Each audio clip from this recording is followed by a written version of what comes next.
sa ating geohazard mapping and assessment?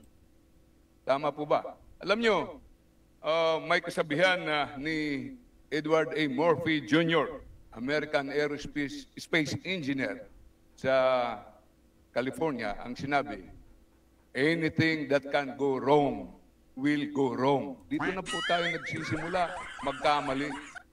Dahil yung mga binabahang probinsya ay hindi natin tinatamaan. Anong binabahang probinsya natin? Number 1, Maguindanao, 158 hectares. Number 2, Cagayan, 135.6 hectares.